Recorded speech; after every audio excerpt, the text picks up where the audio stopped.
How's it going, everyone? Want to give you guys a potential state of play update. Not really a leak, however, as noted on Gamatsu, a special section titled State of Play has went up on the PlayStation Store, highlighting a bunch of games and potentially giving us a little bit of an indication as far as what games are going to be showcased at this State of Play as far as the games that are already announced. There's no leaks as far as games that are not announced yet and are listed up. Nothing like that. However, given that these games are showcased, I feel like it's rather interesting. So let's go over the catalog. Astrobot, can easily see DLC for that get announced, free DLC updates, so on and so forth. Last of Us Part 1, which I find a little interesting. I could easily see at this State of Play Last of Us Part 2 getting announced for PC. But as far as Last of Us is concerned, what can you really announce Last of Us related at this point? Unless Last of Us 3. I'm not even throwing that out there. I'm just saying, like, what would tie into Last of Us that potentially could be announced here.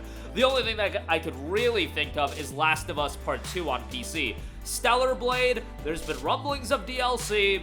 I think it makes all the sense in the world to announce DLC around this time. It's been 7 months, or actually 5 months since Stellar Blade has come out, back in April of this year. Now's around the time you would hear a little bit of rumbling of DLC, and I think announcing DLC makes a lot of sense. We know that Shift Up has thought about doing DLC and doing a sequel as well. I'm sure both of those things will happen, but Stellar Blade being listed I do find interesting. Horizon Zero Dawn, I don't gotta say much more about that. We all know Horizon Zero Dawn Remastered is probably happening and probably gonna get announced at this event.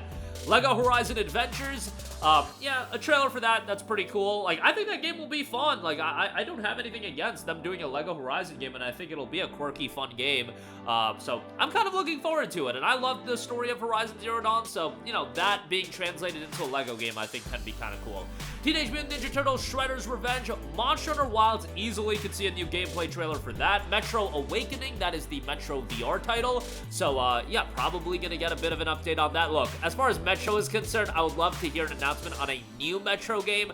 Not a VR title. Like, I'm sorry, you guys. VR just really isn't doing anything for me, and it's not something that I really want to delve a lot into.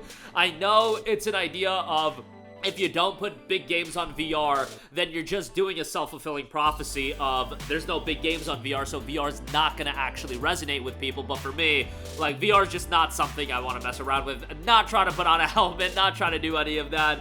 Trying to kick back, relax, if you know what I mean. But for the people that are into VR, hey, that's gonna be a big IP hitting VR platforms, so that is notable. Dynasty Warriors Origins, which I am incredibly excited for.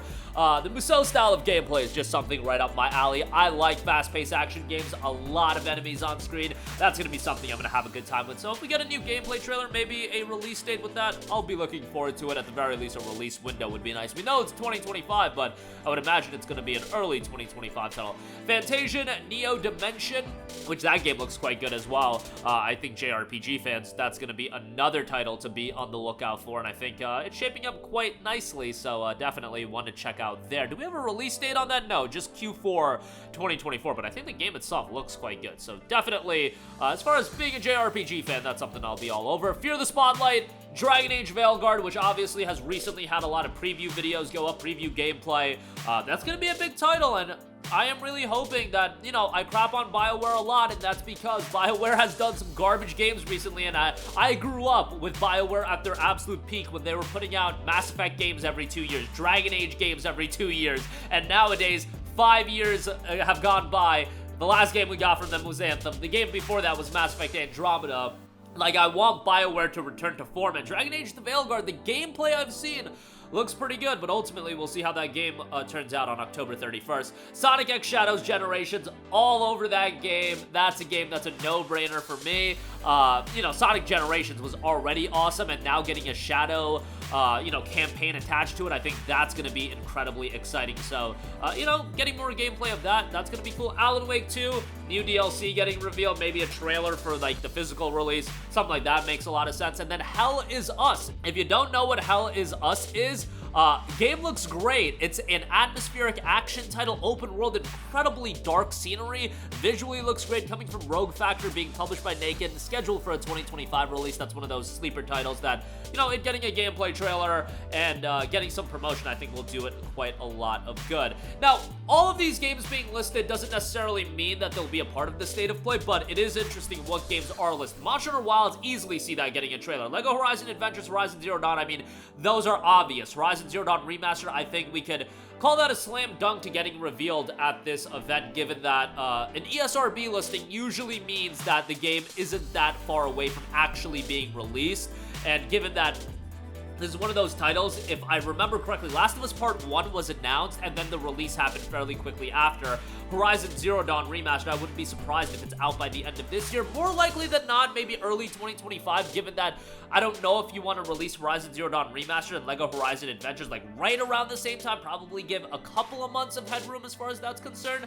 The interesting one listed is Last of Us Part 1. Like, I could easily see Last of Us Part 2 getting revealed for PC, but does that give you a reason to list this as a part of the State of Play event?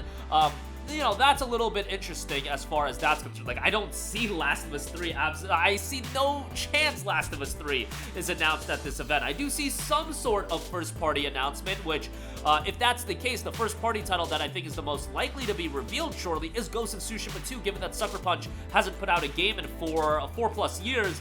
And Ghost of Tsushima, unfortunately, not listed in this catalog, so I do find that a little bit interesting. Stellar Blade, that getting DLC, I think would get a lot of people excited. I think keeping Stellar Blade in the news cycle is incredibly important, especially as we head into the holidays. And on top of that, Stellar Blade is one of those games that, while it wasn't prioritized in terms of showcasing it as a part of the State of Play event, even though it wasn't prioritized in showcasing that game on the PlayStation 5 Pro, they did have snippets of Stellar Blade in their sizzle reels running for the PS5 Pro, so you would think that Stellar Blade being enhanced for PS5 Pro, and then on top of that, getting some DLC announced, that would get people excited if they have yet to check out Stellar Blade to be like, okay, I'm getting a PS5 Pro, let me get Stellar Blade as well. That makes a lot of sense, and doing DLC for the game is something that I've been advocating for since the launch of the game, to keep that game in the news cycle for a new IP. Trying to do your best possible job of keeping that game in the news cycle is so incredibly important, and I feel like Stellar Blade, they've done a good job with that.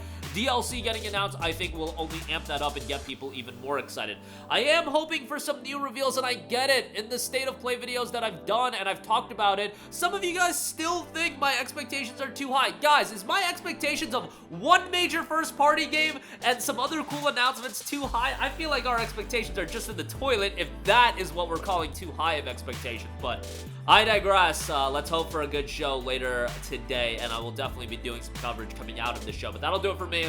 Let me know all of your thoughts in the comment section down below. Sound off there. Thank you for watching, and goodbye. Hey guys, we hope you enjoyed the video, and if you did, make sure to hit the subscribe button, and if you're already subscribed, do us a favor and hit the bell icon. This way you'll be notified whenever we post a new video. That's the best way to keep up with all of our uploads, and we usually try to upload 2 videos a day. And with the bell icon hit, you'll be notified whenever we do upload a video. As always, thanks for watching.